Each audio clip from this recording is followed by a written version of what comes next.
In November of 1959, Drum magazine had the confidence to claim that if Gallup were to poll the nation, Zik or Awu would appear to be the most acceptable to all Nigerians.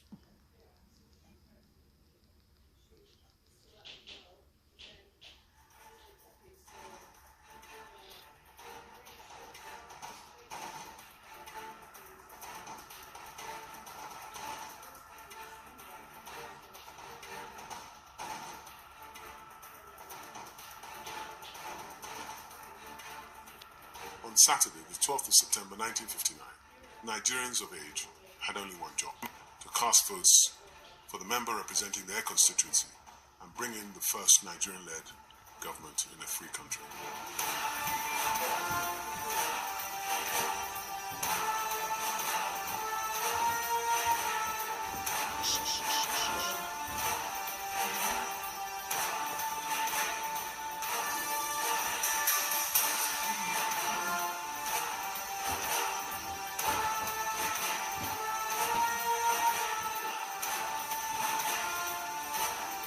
Polling closed in the 25,000 polling booths across the country. It emerged that no party had an absolute majority. Strangely enough, nobody mentioned that this was a hung parliament, since no political party or pre-existing coalition, alliance or bloc had an absolute majority. Under the Constitution, no party or coalition had an automatic mandate to assume control of the executive, and yet there was no suggestion of a minority government. There were rumors that NCNC and Action Group were in talks to form a coalition. Governor General Robertson was disturbed by this and would later say, "I believe that this could be dangerous for Nigeria's future. For all I had learned of the Saldana and the Northerners, they might decide to leave the Federation, but they would not readily accept a national government of Southern." Instead, Robertson took the view that the MPC was the party that was likely to command a majority in the House. After all, it had won the most votes. He invited the parliamentary leader of the MPC, Tafawa Balewa, to Government House for discussions. I asked him to advise me whether I should ask him to form a government at once or wait a little longer until the situation clarified. Balewa responded, "Invite the MPC to form a government immediately." Over the next few days, a new coalition emerged. NCNC and MPC had done a deal that saw their coalition provide an outright majority. The leaders, Saldana, Balewa, and Azikwe, went to see the Governor General. The old title had been restored for Robertson specifically with the details of their power-sharing agreement. Saldana, the leader of the MPC, would remain the Premier of the Northern region. Azikwe would become the President of the Senate and then Governor General after independence. And Balewa would be the new Prime Minister. The Action Group would become Her Majesty's loyal opposition. Robertson was delighted. 1960 was Africa's year, and this was Nigeria's turn. From the ashes of slave trade, the sun was rising in a new horizon. The servant would finally become the master. Richards went on to eulogize Tafawa Balewa as the greatest statesman that Africa had ever produced. The modest Balewa was less effusive. He had ominously repeated to many of his friends, "Don't expect too much of us.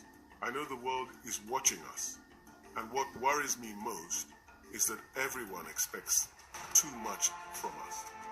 This was to be a new breed show. There was no place for anybody but the new breed. No place for Kosoko and his Lagosian army. No place for Atahiru the Great and the Fulani horsemen.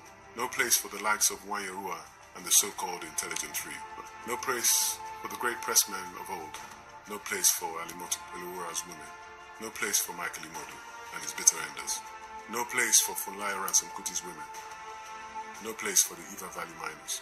No place for the countless, uncounted Nigerians, many of whom had lost lives and livelihood to bring about this moment to the people.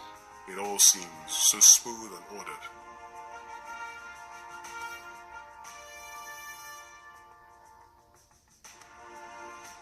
What was the attitude of Nigerians towards the British people? I mean, okay, there was this independence, but was there resentment? Was there friendliness? Was there good riddance? Or?